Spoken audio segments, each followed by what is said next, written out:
हरि ओम श्री गुरुभ्यो नमः। गुणातीतमानंचिदानंदरूपं चिदाभासकं सर्वगं ध्यानगम्यं मुनिध्येयमाकाशरूपं परेशं परब्रह्मरूपं गणेशं भजेम। Team Param Vedanta extends a warm welcome to one and all for today's 66th session of Bhagavad Gita verse by verse. Friends, in the last 5 verses of this chapter, which shall be explained today, Lord glorifies Bhakti. The greatness of Bhakti is that even those who are not qualified for self-knowledge because of past sins, weakness, or extrovertedness or dullness can take to Bhakti and achieve the goal. He says, for pursuit of Nishkama Bhakti, fix your mind on me, be my devotee, keep me your goal, be my worshipper, surrender to me. Thus, fixing the mind, you will attain me alone, who am the self. If Bhakti is taken as constant love of God or meditation on Saguna Ishvara, it can take us to a Guru only. Whereas one to gain self-knowledge by the study of scriptures under the Guru leads directly to liberation. These verses from 30 to 34 shall be explained by the team of Param Vedanta, Sri Dr. Satyanarayana, Srimati Vidya Prabhu, Dr. Srinivas Rao Nuti, Dr. Vikram Hudel, Srimati Radha Muralidharan, under the guidance of our revered Dr. Timmappa Hegde sir, who will give us the introduction and also intersperse important aspects. Today, Srimati Padma Chandrasekhar shall chant the divine Bhagavad Gita shlokas at the end. Do stay and join in the chanting. Please listen intently, crystallize the teachings of the Lord to practice in life with firm conviction. Let us commence our today's program with a recap of the previous sessions verses by Srimati Jyoti Karthik. Srimati Jyoti Karthik, please. Shri Gurubhyo Namaha. This is chapter 9, titled Rajavidya Rajaguhya Yoga. It primarily deals with Vedanta Vichara on Nirguna Ishvara Jnanam as the subject matter, a means of liberation here and now. Krishna prescribes Saguna Upasana as a stepping stone to be utilized. In the portions of the 9th chapter from the 22nd shloka up to the 29th shloka, Lord Krishna is classifying bhakti into 2 types based on the motive with which bhakti is expressed. One is called Sakama Bhakti, in which the person, an Agnani, worships the Lord for the sake of everything else other than God. And then there is Nishkama Bhakti, also a motivated bhakti, but that of an Agnani, in which the bhakta is not interested in anything other than God. So this Sakama Nishkama Bhaktis of an Agnani are differentiated in this portion, and Krishna's indirect advice is that may you graduate from Sakama Bhakti to Nishkama Bhakti and subsequently into a Gnani. In the previous shloka, Sri Krishna says, O Arjuna, even those who are devotees of other finite gods and who worship them with faith are worshipping me alone unknowingly. We understand 3 things from this. A particular form of God is neither superior nor inferior to another form. Any form is finite, and any particular form we can invoke a finite or infinite power. The value of a deity is as invoked by us. All the devatas are equal. But when we invoke the infinite in Krishna, all other gods become finite. In the Bhagavad Gita, Sri Krishna represents infinitude. Therefore, when you invoke the gods, all the prayers ultimately go to him. Secondly, all blessings originate from Krishna, and he distributes the blessings through the other devatas. Thirdly, worshipping the other devatas can only produce finite results within their finite powers authorized by Krishna. The worship of these devatas comes under Sakama Bhakti. In this shloka, the idea is further clarified as Aham Sarva Yajnanam Bhokta. I am the receiver of all forms of worship offered to any other devata. I am the receiver of offerings made to all other devatas, and Sakama Bhaktas do not understand his true nature and ask only for finite things from him. By failing to ask for the infinite, they fall back to samsara out of sheer indiscrimination. In the portion, the fact of the matter is, people don't ask for moksha, but why can't God give moksha even when they don't ask for it? The ultimate goal and purpose of human life is moksha, isn't it? There are two reasons why. In the human birth, the Lord has given us free will. A human can choose his goals and God does not interfere with his choice. It is the responsibility of one to utilize the free will appropriately. When one does not choose moksha as the goal, even if God gives it, he will refuse it.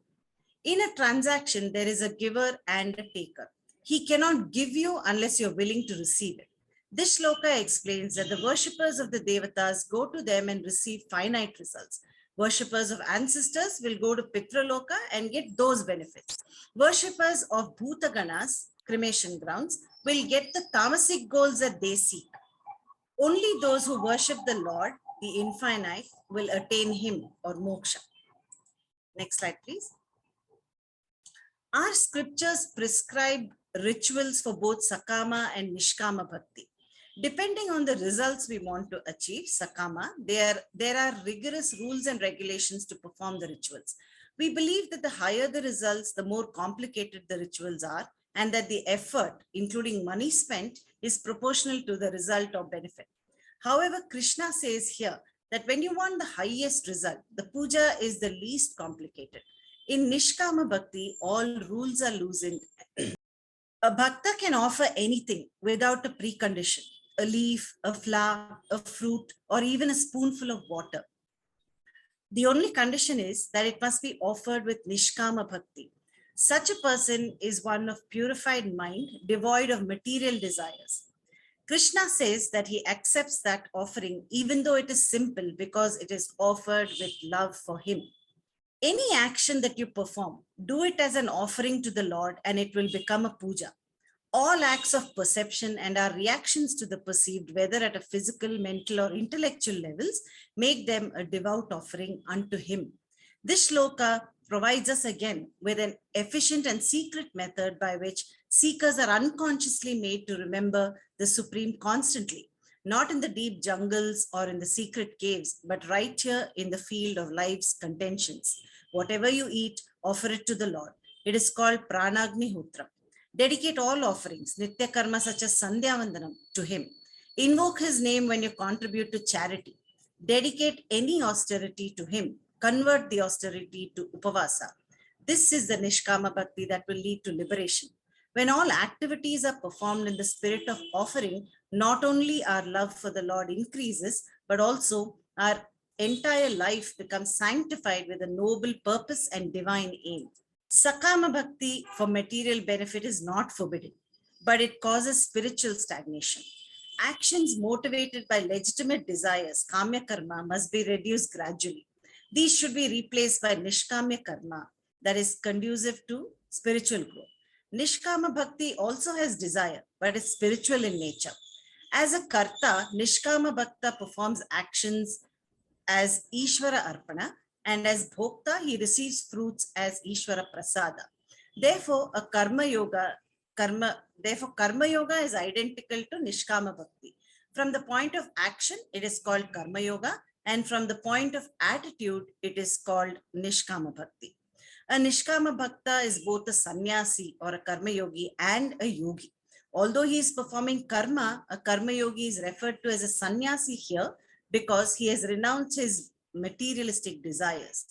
Yoga here refers to action while not being attached to the results. He is interested more in inner growth. A Karma Yogi will be liberated after going through Jnana Yoga and attaining Jnana. Having been liberated, that person merges with the Lord. In the previous shloka, Sri Krishna has said that the Nishkama Bhakta will merge in him. This indirectly implies that a Sakama Bhakta will not. Therefore, one can wonder if Bhagavan is partial. A person decides whether or not he wants moksha, not Bhagavan. Krishna declares that he is the same with every being. just as the sun shines on everyone equally. It depends on how much we are willing to tap of his grace. The amount of effort is going to determine how much of grace I am going to get. Those discriminating ones, Vivekis, who seek me as the goal, already exist in me and I exist in them. We are not separate, says Krishna. Therefore, moksha is purushartha. It is attained through choice, will, and effort. Hari Om. Thank you, Jyoti, for an excellent revision of the verses that we studied in the last class. Sadashiva Samarambam Shankaracharya Madhyamam Asmadacharya Paryantam Vande Guru Paramparam. Om. As we come to the concluding verses of the 9th chapter of the Bhagavad Gita, another wonderful chapter which made a beautiful combination of jnana and bhakti, it is time for us to take stock to see what is that we would like to take back to see how our lives can be transformed. Transformed means how the way I see the world around me, the way I see myself, the way I see God, how all these things can be transformed. The chapter begins in a unique way, where Sri Krishna begins by saying, I'm going to present to you a great secret, and I will tell it to you, but you should have one qualification of being Anusuya. That means you should not be critical. We know who Anusuya is, the wife of the great sage Atri. For the time being, I will focus on Atri, something that is beyond three. All of us have three bodies. We have three states of experiences: the waking state, the deep sleep state, the dream state. We go through Sattva, Rajas, Tamoguna. And in all our transactions, there is something called the Triputi. There is the action, there is the doer, the process of doing. So there is in every process, you will see there are three things that are happening. This is what is called the Triputi. So that means in our transactional versus life, we are in a triangular format. And the triangular format primarily involves the awareness of three things. I am a limited individual, a jiva. There is a world around me, that is the Jagat. And the third thing is Ishvara. As we wake up, we suddenly are reminded about the number of things that I need to do today and the difficulties that I will possibly go through. All these are in my mind only. In the mind, I have a sense that I am a limited jiva. In my mind, I have a sense of all the difficulties that I might possibly go through. And therefore, I pray to that Lord again in my mind, "Oh Bhagavan, please help me go through this difficulty." And this experience of Jiva Jagat Ishvara is called the triangular format. Swamiji says, very good, but this is still in the beginning. At some stage we have reached 9th chapter of the Bhagavad Gita. We are now moving to the 10th. At some stage, we need to take and shift our gears. Can we make a shift from the triangular format to the binary format? Now, this is no ordinary shift. It is a quantum jump. The jump is an acknowledgement that I am the only reality. The only reality is that conscious principle because of which I'm able to speak, that conscious principle because of which you are able to listen, and all the other parts of me, my body, mind, which helps me to listen, and that which helps me to speak, are only anatma. They're only instruments of the whole process of transaction. And the more you make this shift, and this consciousness in me is the only reality and of a higher order of reality, anything and everything that I experience comes under the domain of anatma, which is relatively insignificant. This is a jump indeed. We cannot come into the binary format without going through the triangular format. And after going through the triangular format, after a certain process of elevation, that means you have the Guru, you have the Shastras, It is like a pole vault. Once you have reached a particular height, now is the time to consciously relinquish and let go. And once you let go, there is no question of going back. Now, if I'm not able to let go of these props that have taken me, I still remain in the triangular format. Swamiji again and again encourages a specialist, particularly when he is speaking on the Bhashyam verses, that moksha is possible only in the binary format. As long as I am a dasa, and however great the dasyam, the object of my upasaka may be, I still have a sense of insecurity. It is only when you become a swami, and this is a jump. And this jump is the jump of antara sannyasi. This is the jump when you claim that I am a vidwan, and through vidvat, everything else automatically drops. And what is dropped, and that is what we normally clasp. What do we clasp and hold on to? My limited body, my limited mind, my family, my work, my possessions. And it is these heavy things that pull us down. And this is our ego load: my body, my mind, my family, my work, my possessions. And all our life, we have been trained to give importance to it. If we want Parama Purushartha, if we want that jump, we have to learn to gracefully let go. We have to let go of clasp. We have to let go of what I am clasping. What is this clasp? The need to control.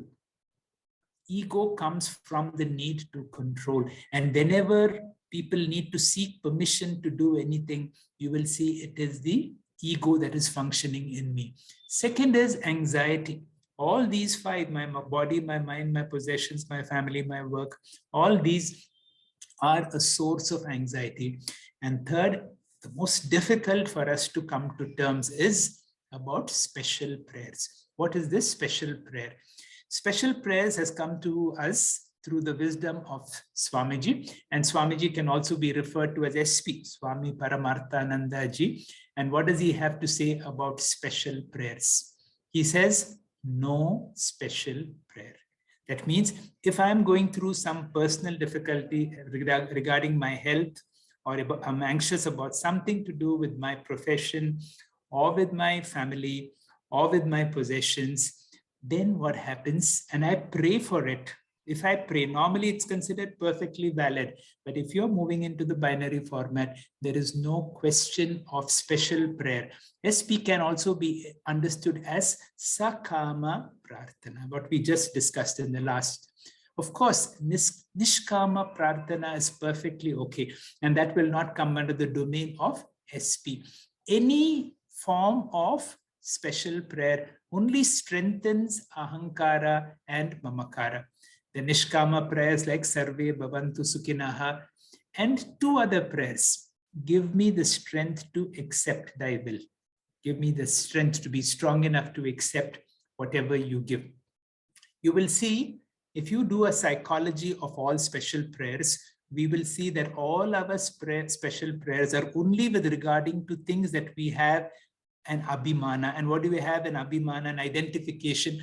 Whatever is me and mine, the ahankara and mamakara. Watch this. Yatra yatra abhimana, tatra tatra vishesha prarthana. Yatra yatra vishesha prarthana, tatra tatra abhimana. Finally, what prayer is left for us? Only two. One is yes and thanks for all that you have given me, my Lord. Thank you. And for all that shall be, I do not know how it is going to be. I say, yes, give me the strength to accept your will very cheerfully. Where is the source for all these scriptural sources for us to move from the triangular format to the binary format? This very beautiful Mahavakya from the Kaivalya Upanishad says, Trishu Damasu yad bhogyam bhokta bhogasya yad bhavet tebhyo vilakshana sakshi chinmatroham sadashivaha. I am not the three abodes of bhokta, the one who enjoys, bhogasya, the process of enjoyment, bhogyam, the object of my enjoyment. And it comes in the Nirvana Shatakam. I will go through all the na punyam, na papam, na saukyam, na dukkham, na mantro, na tirtam, na veda, na yajna. Aham bhojanam naiva bhojyam na bhokta chidananda rupa shivoham shivoham. In Nididhyasanam, whenever we go into Nididhyasana, I'm not talking about Upasana. When we meditate on Brahma Vidya, there are only two things that we need to meditate on. On Brahmatvam, which is my true nature. On second is Jivatvam as a misconception. My body, my mind, my family, my possessions, my work, all these come under the domain of Nityatvam. Finally, I will conclude with certain important capsules which help us to move from the triangular format to the binary format, which in the 5th verse of the 9th chapter, Shri Krishna says, Pashyame Yoga Maishwaram, which again comes in the 11th chapter, which can be seen as the glory of Nirguna Brahma. Nirguna Brahman is our glory. Let us remember these 5 capsules. I am of the nature of eternal and all-pervading consciousness. My true nature is Atma, which is all-pervading consciousness. Second, I am the only source of permanent peace, security, and happiness. If I am looking for happiness, security, and peace outside of me, that is my problem. So therefore, remember, I am the only source of permanent peace, security, and happiness. This is my glory. Because of me, as consciousness, I give life to this material body and I experience this material universe. I am of a higher order of reality and therefore, I will never be affected by anything that happens in the world around me or to this body. By forgetting my true nature, I convert life into samsara. By remembering my true nature, I convert my life into Leela. We will commence this class by looking at the concluding verses. Verse 30 will be explained to us by Dr. Satyanarayana. Over to you, Dr. Satya. Om Shri Gurubhyo Namaha. The verse goes like this. Api chet suduracharo bhajate mam ananya bhak sadhurya samyak vyavasito hi saha. Going by the word meanings, api chet, even if, suduracharaha, the worst conduct, bhajate mam, worship me, ananya bhak, seeking nothing else, sadhu eva saha, that person is saint only, mantavya, is to be considered, samyak, rightly, vyavasitaha, resolve, hi saha, that person certainly. So the Krishna says, he who worships me, seeking nothing else, should be considered a saint only, even if he has the worst conduct, for he has resolved rightly. We have seen in previous classes and today's summary also that from verse 20 to 29, Krishna talks about the comparison and contrast of Sakama Bhakti and Nishkama Bhakti. Next slide, sir. And today, in the final portion of 9th chapter, from verse 30 to 34, we see Krishna talking about the glory of Bhakti. The greatest glory of Bhakti is that Bhakti is a sadhana which can be started at any stage of life, unlike Jnana Yoga. Jnana Yoga cannot be started at any stage that you like because it requires a lot of preparatory disciplines. Whereas to become a Bhakta, you do not require any qualification. Next slide. Bhakti itself has got several stages and you can pick up from any stage. We have seen in previous chapters that bhaktas can be divided into different types. Artha, Artharthi, Jignasu, and Gnani. Thus, depending upon the spiritual evolution, everybody can start at any level of bhakti. Next slide. Bhagavan is also defined according to the level of intellect. We will start with Ekarupa Bhakti, and if you are little mature, then Aneka Rupa Bhakti, and then finally Arupa Ishvara Bhakti also. Thus, Depending upon your level, you always have a slot. This is one point Krishna highlights here. Next slide. Let me tell you two stories that illustrate the power of Lord's name. Srimad Bhagavat Puran has a story of Ajamil in Skanda 6 of chapter 1. Ajamil was a Brahmin who was virtuous, pure-hearted, and lived in an austere way, learned Vedas and other scriptures, and followed the ways of conduct written there. He later fell in love with a prostitute and was led off in a most unruly fashion by the senses and the mind, leaving behind the scriptures, the studies, and the observances. He took up a lifestyle of very opposite of austere. At the age of 88, when he was about to die, he saw attendants of Yama approaching him carrying huge ropes. Struck with the fright, he screamed aloud his 10th son's name, Narayana, Narayana. At that cry from a dying man, attendants of Lord Vishnu came rushing towards Ajamil's side. The attendants of Yama argued that his unrighteous conduct far outweighed and negated his observances of Vedas. Vishnu's attendants proclaimed, "Whosoever utters Lord's name even by accident calls for protection. As the fire consumes fuel, so the Lord's name, whether chanted with or without knowledge of greatness of the name, destroys the unrighteous elements in a person. Powerful medicine, though taken by someone unaware of its properties, is still so effective. Chanting the name of the Lord destroys the sins of a person. The Yamadutas had no answer and they returned empty-handed. Later, Ajamil devoted his life entirely for the worship of the Lord in Haridwar. We even know the story of sage Valmiki. He was a robber and his name was Ratnakar. He was so sinful that he was asked to chant Mara Mara, which when quickly said becomes Rama Rama. By doing that chanting, Ratnakar became pure sage Valmiki. The message from these stories is that the name of the Lord is all powerful and unique. That is what this verse says about. For those who aspire for liberation, there is nothing more powerful than chanting Lord's name. If this can rescue Ajamil, what to say of the results that can be obtained by chanting the name of the Lord with faith and devotion? Next slide, sir. Every saint has a past and every sinner has a future. Even if I have done mistake, I can grow spiritually. Even the worst sinner can become bhakta with confidence. Krishna says, suppose such person comes to me with ananya bhakti, that is total surrender, the day he has decided to change, nobody can stop him. It will happen. So, if a person has decided, he is as good as a saint. The very decision is a turning point in his life. It is not where you stand that matters. It is in which direction you are standing that matters. Because he has made the right resolve in his life. He has reoriented his life.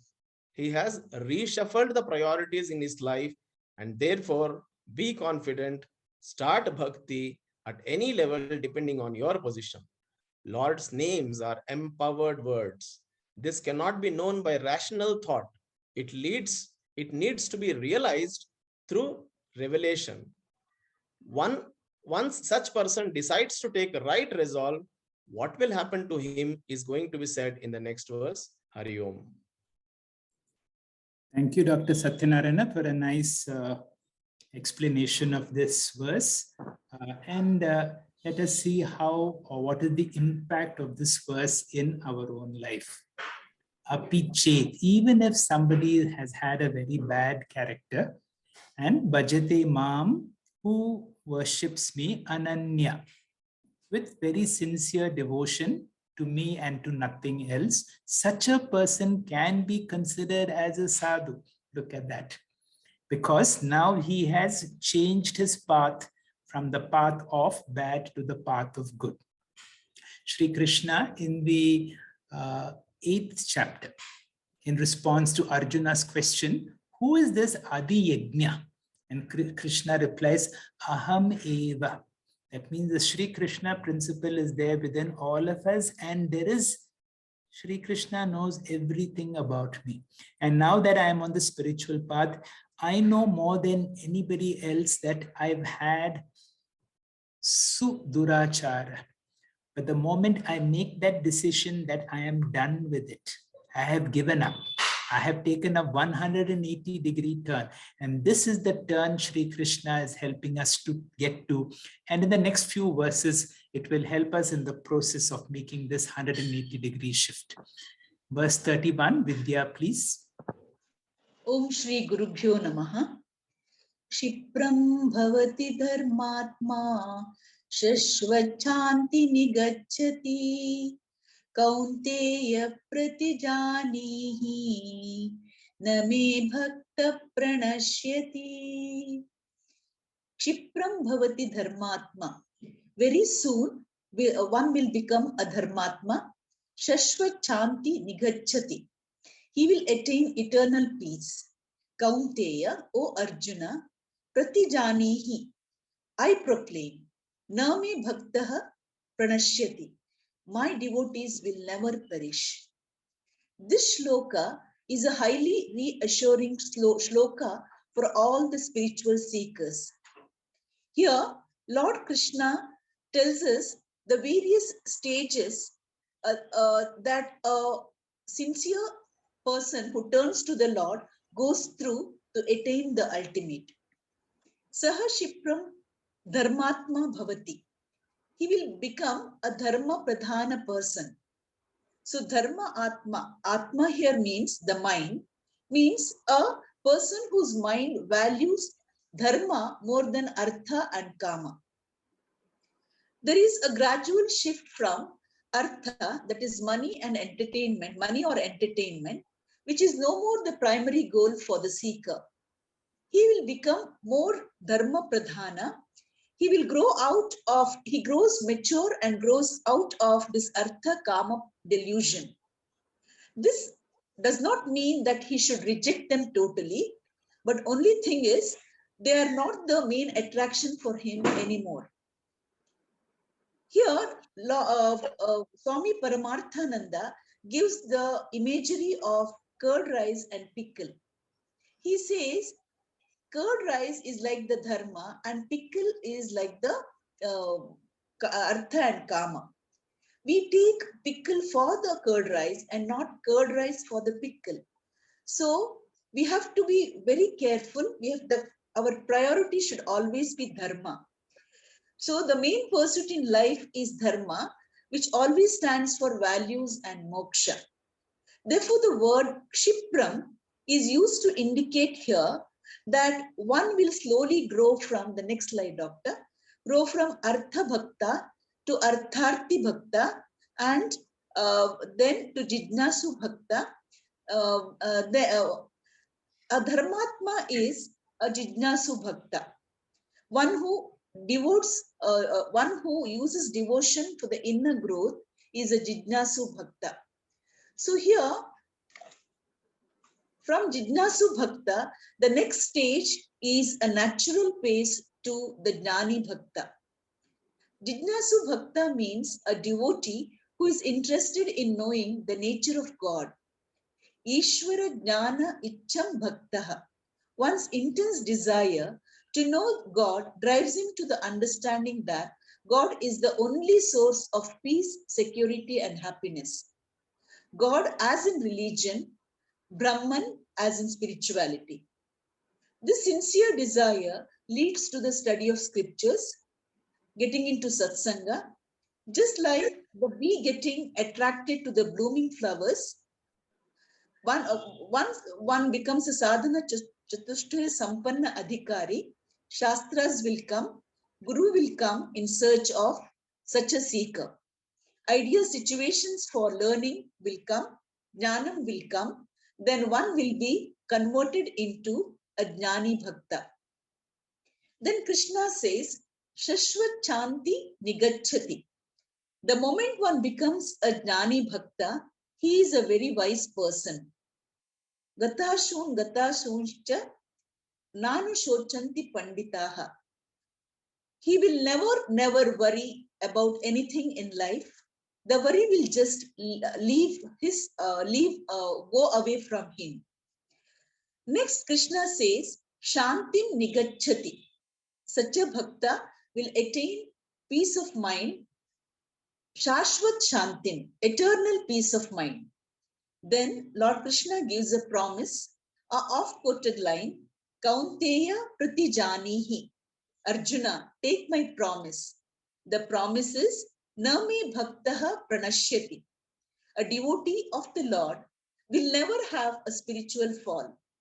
According to Prarabdha, material ups and downs may be there, but absolutely there is no spiritual fall for such a seeker. Therefore, become my devotee, me bhaktaha na pranashyati. In the whole of Bhagavad Gita, Krishna time and again reaffirms this idea that he takes care of all the sincere seekers. In the 72nd verse of 2nd chapter, he says, Esha Brahmi Sthiti Partha Nainam Prapya Vimuhyati Sthitva Sthamanta Kalepi Brahma Nirvanam Rachati. So, such a seeker, such a person who has realized this Brahmi Sthitihi or the Brahman, he will certainly attain oneness even at the death. That is, in this verse, even at the time of death, he attains oneness with Brahman. So, in the 22nd verse of this whole chapter, he speaks of, the verse goes like this, Ananyas Chintayanto Mam Ejana Paryupasate. Tesha Mityabhiyuktana Yogakshemam Vahamyam. So, Krishna himself personally carries the burden of maintaining those who depend upon him and engage in exclusive devotion unto him. So, this particular verse is very, very impactful because it is a very, very promising verse for all the seekers. Thank you, Doctor. Thank you, Vidya, for a very nice explanation of another very key and an encouraging verse. Here is a person whom we can identify with, all of us, that we don't have to suffer unnecessary guilt for whatever wrong that has happened in my life because of the past. But once I have made this 180-degree turn, and if I become a bhakta, then Shri Krishna makes a few promises. Such a person will never name bhakta pranashyati. My devotee will never have a spiritual fall. And then kshipram bhavati. Very quickly, he will make this change. And then sashvat shanti. The moment we give up anything adharmic, our mind will have a tremendous amount of peace. The next and a related verse, verse 32, will be explained to us by Dr. Srinivas Nuti. Over to you, Dr. Srinivas. Yes, sir. The verse number 32 is like this. Mam hi partha vyapashritya yepi syuhu papayonayah striyo vaishyas tatha shudraha tepi yanti param gati. Let us see the meaning of each word in the first line. Mam means me or Nannannu. Partha. Partha is Prutayaha Putraha. That is Kunti's maiden name is Prutha. So he's calling as Partha. Vyapashritya. Vyapashritya, this word can be split into Va plus Apa plus Ashritya. So basically these are prefixes. So Ashritya means those who take refuge in me. Vya and Apa are prefixes that very well take refuge. That is the meaning of that. AP, you can see the S-shaped letter that is called as Avagraham in Sanskrit. So whenever that comes, we should replace that with A. So that means A api, A plus api, that comes like that. A means Yaha Yau Ye. Yaha means whoever, that is in Ekavachanam. Yau Yaha Yau Ye. Ye is Bahuvachanam. So whoever, people, that means Janaha, whoever. Api means also. Syuhu means Bhaveyuhu means maybe. That's the meaning. And next word is Papayonayaha. So here, yeah, Papayonayaha. So this word Papayonayaha means Papani Yonihi Yesham Te. That means for whom papam is the karanam. Yonihi means karanam or birth. So the meaning of papa yonihi is for, whoever has a life or a previous birth which is sinful. So that is the meaning of this. So the Anvaya is He Partha Mam Vyapashritya Ye Janaha Papa Yonayaha Api Syuhu. That is the way. This is very important here. This Anvaya is important, although I have not written there. So this Papa Yonayaha, how it should be mixed with the remaining words, because this Papa Yonayaha is being attached to the next line, and which leads to gross misrepresentation and misunderstanding of the words. So how we should Anvaya is Ye Janaha Papa Yonayaha Api Syuhu. So whoever people who have a birth due to their sins, that's the meaning. So let us see the other next line also. Striyo, that word should be when we read it in the separate words, it is written as striyaha. That is visarga okara. Visarga is becoming okara. Striyaha becomes striyo when you combine. Vaishyas tatha. Vaishyaha tatha. Vaishya means we know according to Varnashrama Vaishyas. Shudras tepi. Shudraha te api. Shudra means that is another Varna there. Te means they. Same. Te is converted into English as they. And api means again even also. They also. Param gatim yanti. Param gatim hi yanti. The first line he comes here. Param gatim. Param means the supreme. Gatim means destination or lakshyam. Param gatim hi yanti. Verily. He means verily. Yanti means they will reach. So here, this is one of the words probably by many misunderstood by the people who wants to discredit Bhagavad Gita. So some feminists, the modern day feminists, without deeper understanding of the words, and also some of the people who wants to criticize Bhagavad Gita, they use this verse. So here the Anvaya is important, and also we should exactly know what exactly this verse has been taught to Arjuna by Krishna. Arjuna is a Kshatriya. So let us see what is the definition of Brahmana, Kshatriya, Varna, Ashrama, Dharma. What is it based on? So we have already read that it is based on Guna Karma Vibhagashaha. So by gunas, whoever is Brahmana means whoever has a Sattva Guna Pradhanam. He is called as a Brahmana. Whoever has got a Rajoguna Pradhana, Sattva-guna Dvitiya is a Kshatriya. Whoever has got Rajoguna Pradhana and Tamogunam Dvitiyam, he is called as Vaishyas.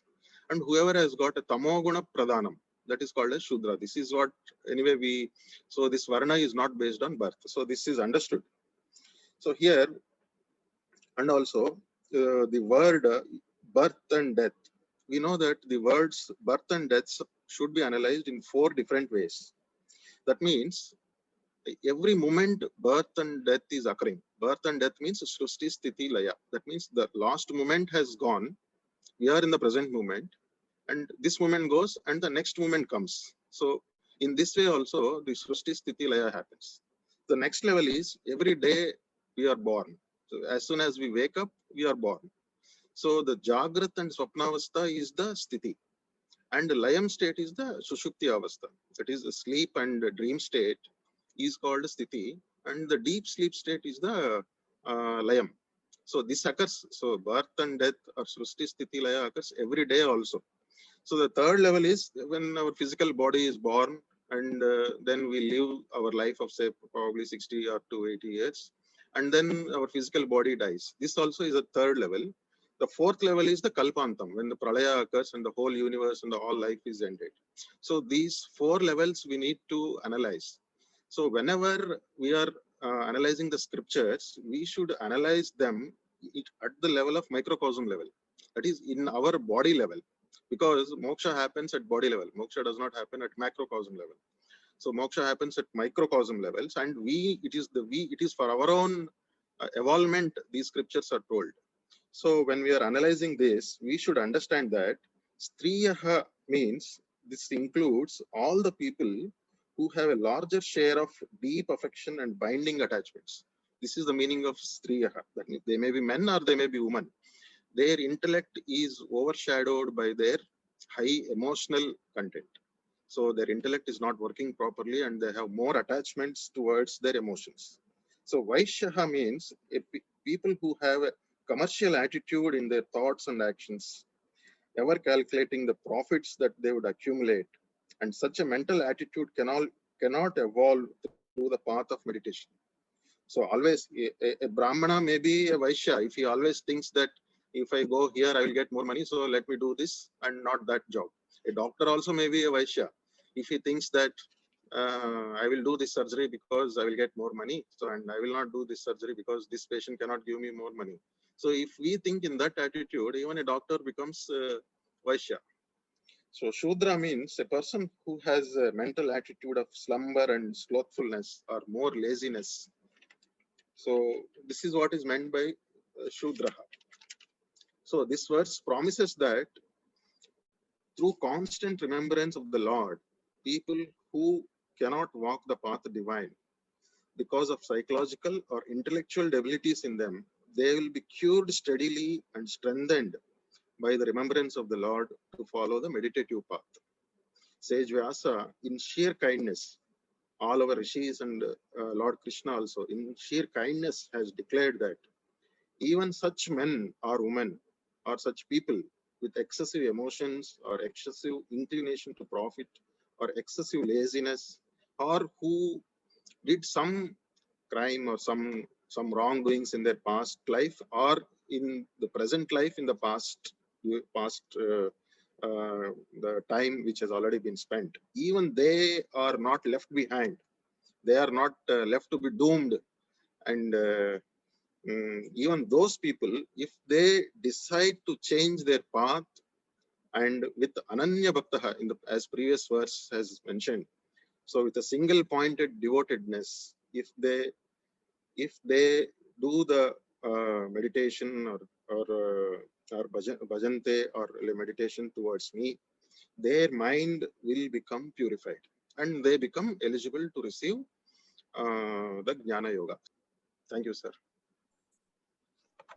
Thank you, Dr. Srinivas, for giving us an explanation of this verse based on your own understanding of the Sanskrit and how you break each word and understand the deeper meaning of each word, and also clarification of these words, because yamatihi sagatihi, if you want to see or you want to be critical, you want to have that anusuya, you're able to find faults. But on the other hand, if you look at the background from how these verses come, and as it is properly explained, you will see Shri Krishna is giving us a deeper significance. If these Stri, Vaishya and Shudra do not refer to a person as much as to the nature of that person, it all tells us that even if there are certain disadvantages for whatever reason, one does not have to worry.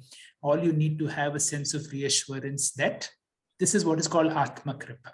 If I'm able to validate, clubbed with bhakti, I'm able to get what you will see in the next verse, which Dr. Vikram will explain to us. Dr. Vikram, please. Om Gurubhyo Namaha. Kim Punar Brahma Manaha Punya Bhakta Rajashra Yastatha Anitya Masukam Lokamimam Prapya Bhajaswa Mam. Punya Kim, then what to talk of? Punya Brahmanaha, the virtuous Brahmins, Tataha and Bhakta Rajashraha, devout royal sages.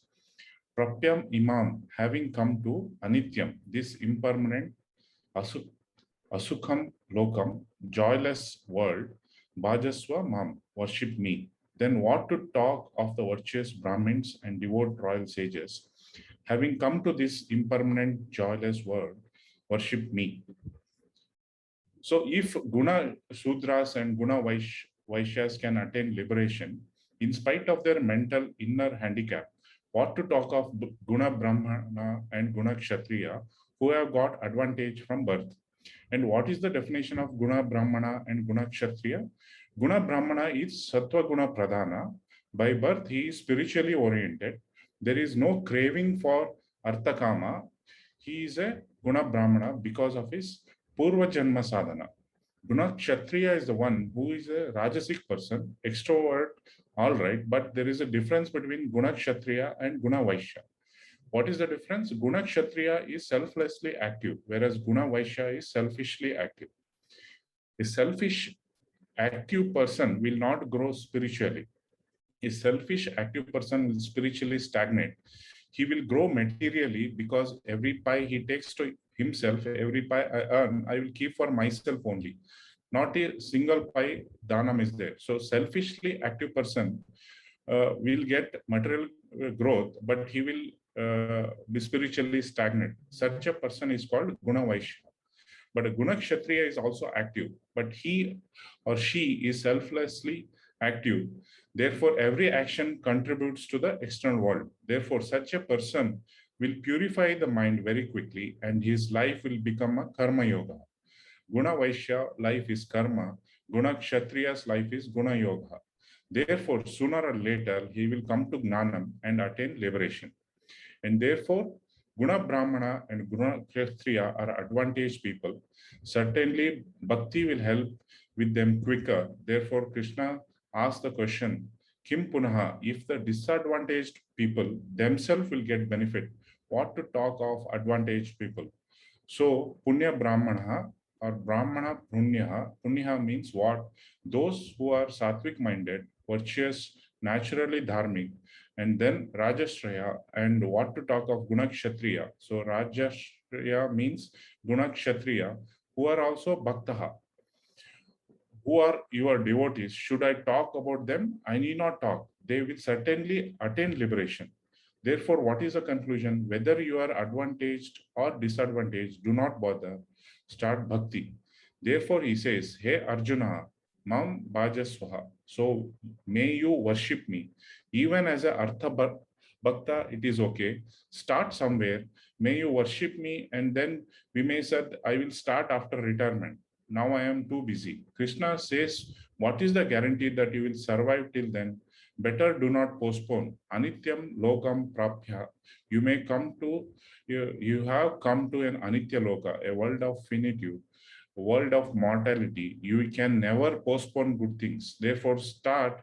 If you do not have much time, start for 10 minutes. You sit there and chant a few prayers. Even if you do not study Gita or Upanishad, it does not matter.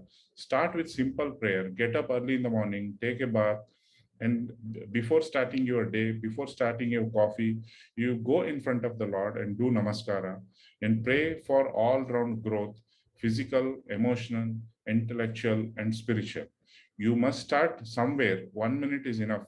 Start somewhere. So Anityam Lokam. So not only it is Anitya Sukham Lokam, it is full of problem.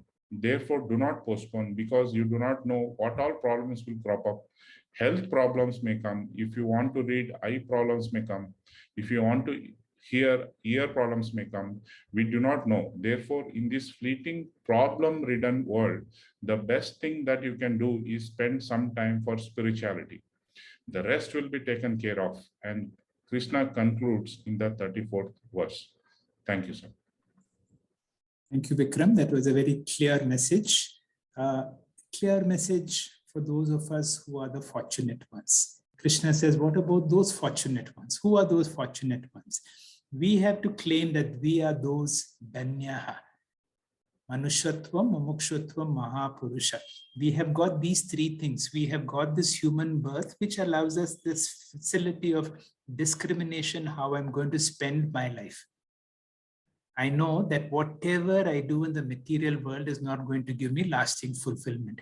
I know it is only through Parama Purushartha. And once that decision is made, I'm a Tivra Mumukshu. I have the second gift of Mumukshutvam. We are blessed with people like Pujya Swamiji, who is guiding us our path. And what about such people? We are those blessed ones. Let us make full use of these opportunities that we have. We will conclude in a most beautiful verse. The 9th chapter concludes, which will be explained to us by Radha. Over to you, Radha. Gurubhyo Namaha. Manmana bhava madbhakto madhyaji mam namaskuru mame vaishyasi yuktvaivam atmanam matparayanaha. It's a beautiful verse. This is like, wrap up verse for the entire chapter, which has been talking about loads and loads of bhakti. So to take off from where Dr. Vikram left, that's another beautiful verse. It says, Anityam asukham lokam imam prapya bhajasvamam. This nature of this world itself is transient and all the joys here are fleeting. Imam prapya means manushya lokam. This manushya janma itself, we have come to this manushya loka itself because of heaps of punya. Now, you had heaps of punya, grace, always already given to you so much in your account. So now what is your kartavya or what is the swadharma for you? The only job that you have is bhajasvamam. Just worship me, adore me. So bhakti, do bhakti of me. And as Vikram beautifully said, start somewhere. You have to start somewhere. You start with 1 minute, take it to 2 minutes, 3 minutes, 4 minutes. Somewhere we have to figure it out. Now here, manmana bhava says, how do we do this? So Lord says, manmana bhava, keep your mind in me, or, keep your mind with me. Give your mind off to me. Don't bother about it. Don't worry. It will be kept safe with me. Or just fix your mind with me. To start with, how do you go about it? Fix your mind with me. And how do you do that? Shravana manana nididhyasana. Then he goes to say, mad bhakta. That means be devoted to me. Take ashraya, refuge only in me. Don't take ashraya on any worldly things, any belongings, your job security, any security that you have been offered from the world, any insurance that the world is giving. Don't take ashraya in that. I am your insurance. Take your ashraya only in me. How you take this bhakti? Loving God, having reverence for God, having longing for God. And how does this come? Because we do not know how Lord is. How to love him also we do not know. So how do we start these things? By listening to the Leela of the Lord. We have Ramayana, Mahabharata, you have Bhagavatam and all. And vibhutis of the Lord are available for us. So listening to these stories, somewhere you connect with the Lord, and that's how you start your journey. Then Madhyaji is to serve only me, seek only me, to the exclusion of everything. You seek me only. That means appropriate word here could be aradhana. Just do the aradhana of me. Madhyaji also means that sacrifice all the lower order other things for my sake. Mam namaskuru. That means do salutations or prostrations to me. Please surrender totally to me. Mam namaskuru. And matparayanaha. This is another important word here. That is thinking that I am all that is there. Sarvasva bhavana. That is, I am your highest goal. Matparayanaha. There is nothing bigger to me other than seeking you. That means total dedication to the Lord. Slowly, step by step, you are coming to be, your life has to be totally dedicated to the Lord. Evam yuktva. If you are this way, which way? That is, if you are steadfast in your devotion in this manner, Atmanam mam aveshyasi. Here, Atmanam aveshyasi means you will get me as the Atma Sarupa in you. That means for sure you will reach me. Now, Atmanam mam aveshyasi means you will reach a state where you will realize or you will know that the Pratyagatma in me or the Atma in me and the Paramatma in the world and beyond is all one and the same. So if you continue like this, you will surely reach to this state of understanding. Now, how does one go? Through sadhana, intense sadhana, through seeking bhakti. Bhakti also is, people are not naturally born always with bhakti, and this becomes a big block in their growth to spirituality, because many of us are not blessed with that natural love or longing for the God. We have to ask for it. He says, Mam, bhajasva mam, worship me. So you have to ask that quality also. Lord, I am not able to worship you. Please give me that bhakti at your, so that I can come to your refuge to seek you. Hari Om. Thank you, Radha, for a nice explanation of a concluding, powerful, packed verse of how a bhakta should be. And each word is so loaded, and that is why it is so rich in its meaning. You will see again in the 18th chapter, the whole Bhagavad Gita summarized many times in the 18th chapter, finally concluding in the Charama Shloka, which is the 66th verse. And in the 65th verse, Sri Krishna gets back to this verse. You will see, Man mana baba bhakto madhyaji mam namaskuru. The first part is just identical. When he tells us the importance, if you have to attain to me, you have to be my bhakta. With that, we conclude this most beautiful 9th chapter of the Bhagavad Gita. And it is our practice before we enter the next topic. We will have a session where we will do an entire summary that will give us another week's time to see what is the take-home message we have on the 9th chapter of the Bhagavad Gita.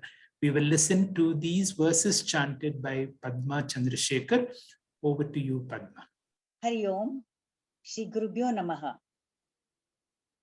Apichi suduracharaha bhajate mamananyabha sadhud eva samantavyaha samyagya vyavasito hi saha shipram bhavati dharmatma shashvachantim nigacchati kaunteya pratijanihi name bhakta pranashyati mam hi parthavyapashritya yepi syuh papayonayaha striyo vaishyasthatha shudraha tepi yanti parangatim kim punar brahmanah punyaha bhakta rajashreyasthatha anityamasukham lokam imam prapya bhajasva mam manmana bhava madbhaktaha madhyaji man namaskuru mameva vaishyasi yukvaivam atmanam matparayanaha. Om tatsaditi Srimad Bhagavad Gitasu Upanishatsu Brahma Vidyayam Yoga Shastre Shri Krishna Arjuna Samvade Raja Vidya Raja Guhaya Yogo Nama Navamodhyayaha. Hari Om. Shri Gurubhyo Namaha. Hari Om. Thank you, sir. Hearty thanks to our beloved Dr. Timmappa Hegde sir and all the teachers of Param Vedanta for the excellent presentations today. And thank you, Srimati Padma Chandrasekhar, for your wonderful recitation of today's verses with Bhakti Bhava. Thank you, participants, for joining us in today's study. Today, we have completed verse-by-verse study of the 9th chapter. The next session, as Doctor has already told, is on Monday, the 27th of December, which shall be a revision of the entire of 9th chapter. This shall be highly helpful for us to firm up the teachings of this chapter and practice in our sadhanam, our journey of learning from the teaching of Bhagavan Krishna. Remember to join without fail. Friends, many of our sadhakas have contributed to the collective Guru Dakshina to offer to our gurus on the most appropriate occasion of Gita Jayanti. A hearty thanks from Param Vedanta to all of you. It is not only our dharma, but an opportunity to express our gratitude to our gurus. Those desirous and those who are yet to contribute, kindly send your contributions early and update your details on Google Forms using the link provided in our message. Om Purnamadah Purnamidam Purnat Purnamudachyate Purnasya Purnamadaya Purnamevavashishyate. Om Shanti Shanti Shanti. Harihi Om. Shri Gurubhyo Namaha. Harihi Om.